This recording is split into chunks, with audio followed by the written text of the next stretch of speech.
And for more, let's cross to Kyiv. Daria Kaleniuk is Executive Director of the Anti-Corruption Action Center. Thank you for speaking with us here on France 24. Sure, good to be here with you.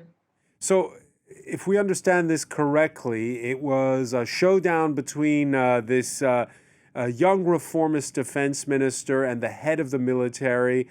There wasn't room for the both of them. Why is it that the defense minister lost out? It's a good question to President Zelensky, which Ukrainian people are asking. And as there is no answer, Ukrainian people are rallying in front of the office of president and demanding the clear answer. And I believe that entire government reshuffle was done by Zelensky in order to dismiss this minister. Why? I don't have answer. What I can say is that under Minister Fedorov, we have observed significant progress in cutting corruption schemes and attacking vested interests of some of the producers of military equipment, which were in close relationships with top generals.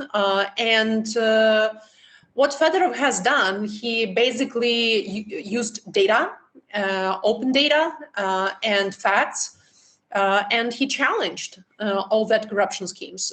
He was able to fire a lot of deep state, so-called deep state corrupt officials inside MOD, and he started competitive procurements of lethal equipment, which helped to reduce the price for imported ammunition, drones, etc., which actually allowed to procure more military equipment for the armed forces. And many reform-oriented military leaders are actually supporting Fedorov, and they have seen hope with his initiatives.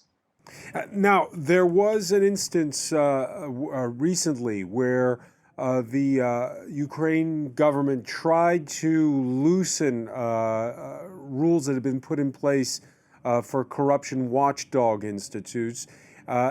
That the government forced to back down because of protests. Do you think they'll back down this time? This attack on anti-corruption bodies indeed happened exactly a year ago. And exactly a year ago, thousands and thousands of people protested, demanding Zelensky to hear its people and to revoke that law. People were gathering every night until Zelensky actually had to stop that attack. I don't know what will be the decision of our president this time, but I've been today at the rallies, and people are very disillusioned, outraged. Also, I know that many people inside the armed forces are very disappointed with this decision.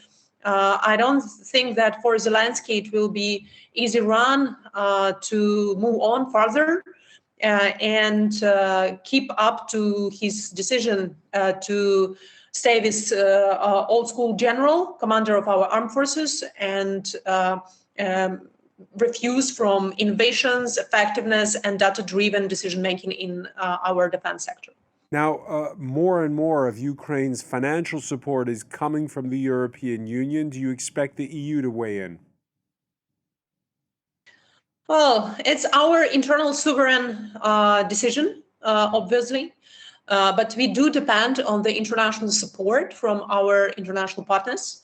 And we do need all this money, including 60 billion of the loan granted for our defense for the country. And I know that the team of Minister Fedorov were very seriously about ensuring anti-corruption safeguards to make sure that every single euro of money provided by our European partners to Ukraine for procuring Ukrainian military equipment will be treated with effectiveness, and that corrupt vested interests will not have access to that money. And we've seen that it was actually a very effective approach from Minister Fedorov. Now, I don't know what's going to happen. I do hope that the decisions of President Zelensky will ensure that the trust between Ukraine and the European Union will maintain, and that the EU and EU taxpayers will be sure that all the money which is being provided to support Ukraine will be used effectively without supporting and feeding corrupt vested interests. We from Anti-Corruption Center, we are watchdog. We will be doing everything possible to oversight that from the watchdog civil society perspective, but clearly the most important things have to be done by the Minister of Defense. Daria Kaleniuk, before we let you go, there's breaking news with President Zelensky appointing the acting security services chief, Yevhen Kamara, as acting defense minister. He's asking Parliament to approve it. Your reaction? It will not be satisfactory for the Ukrainian people. First of all, it's illegal because Yevhen Kamara is in military. So according to Ukrainian law, only a civilian person can be the Minister of Defense. Secondly, Parliament of Ukraine has to vote for the minister. So President can initiate this candidacy. It's not clear whether Parliament will vote for that. And from Monday, Parliament goes into the recess. Yevhen Kamara is known as a combat effective general. However, I'm not aware of his effective managerial skills in overseeing entire armed forces. We are talking about civilian control. We are talking about executing important, crucial reforms. I believe that only a civilian person with track record of managing both civilian and governmental civilian institutions is able to conduct that role as a Minister of Defense effectively. Daria Kaleniuk, so many thanks for joining us from Kyiv. Sure. Thank you for inviting me.